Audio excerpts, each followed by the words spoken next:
अंतिम सच।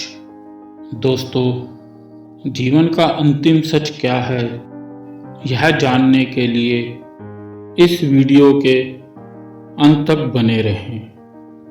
एक राजा अपने राज्य में गलत कर्मों से धन इकट्ठा करता था।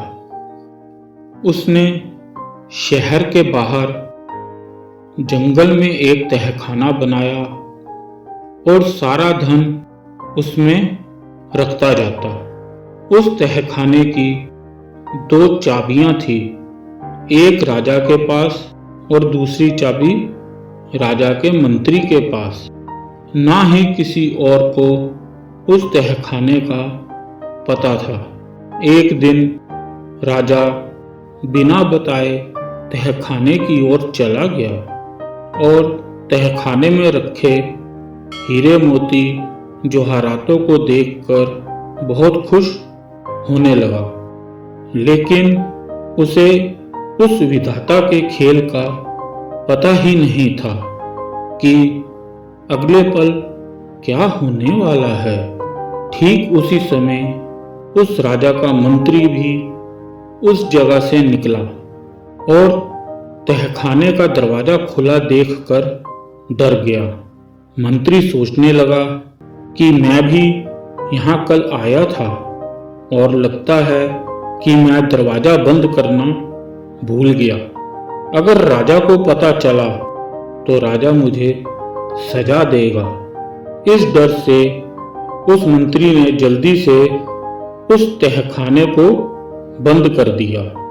जब राजा का दिल उस धन को देखकर भर गया तो वह तहखाने से बाहर जाने लगा। लेकिन उसने देखा दरवाजा तो बाहर से बंद है।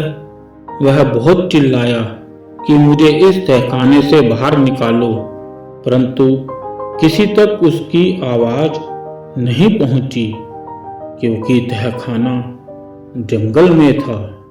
जब राजा भूख प्यास से दुखी होने लगा तो वह उन सोने, चांदी, हीरे जवाहरातों के पास गया और बोला, मुझे एक समय का भोजन दे दो और पानी दे दो। अब उसके कर्म जैसे बोल रहे थे कि देख राजा, इतनी दौलत तुझे एक बूंद पानी भी नहीं दिला सकी। राजा भूख प्यास से बेहाल होकर उन हीरे मोती और जवाहरातों के थाल के ऊपर गिर गया। अब उसे सब समझ आ चुका था, लेकिन बहुत देर हो गई थी। राजा अपनी जनता को कोई संदेश देना चाहता था, लेकिन उसके पास लिखने के लिए भी कुछ नहीं था।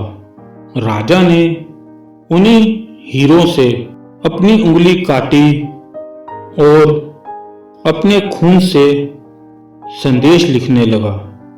दूसरी तरफ जब राजा काफी समय बीतने के बाद वापस नहीं लौटा तो राज्य में उसकी तलाश जारी हुई और उसको ढूंढते ढूंढते सब तहखाने में पहुंचे तो देखा राजा उन हीरे जवाहरातों की थाल पर मरा पड़ा था और पास ही एक संदेश लिखा हुआ था कि जिस दौलत को कमाने में मैंने अच्छा बुरा कुछ नहीं सोचा, वही सारी दौलत मुझे पानी का एक घूंट नहीं दे सकी। ऐसी दौलत कमाने का क्या फायदा।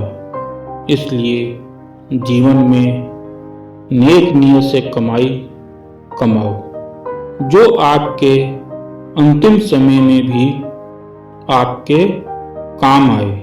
दोस्तों, यही अंतिम सच है कि आखिर में कर्म ही साथ जाते हैं, बाकी सब यही रह जाता है।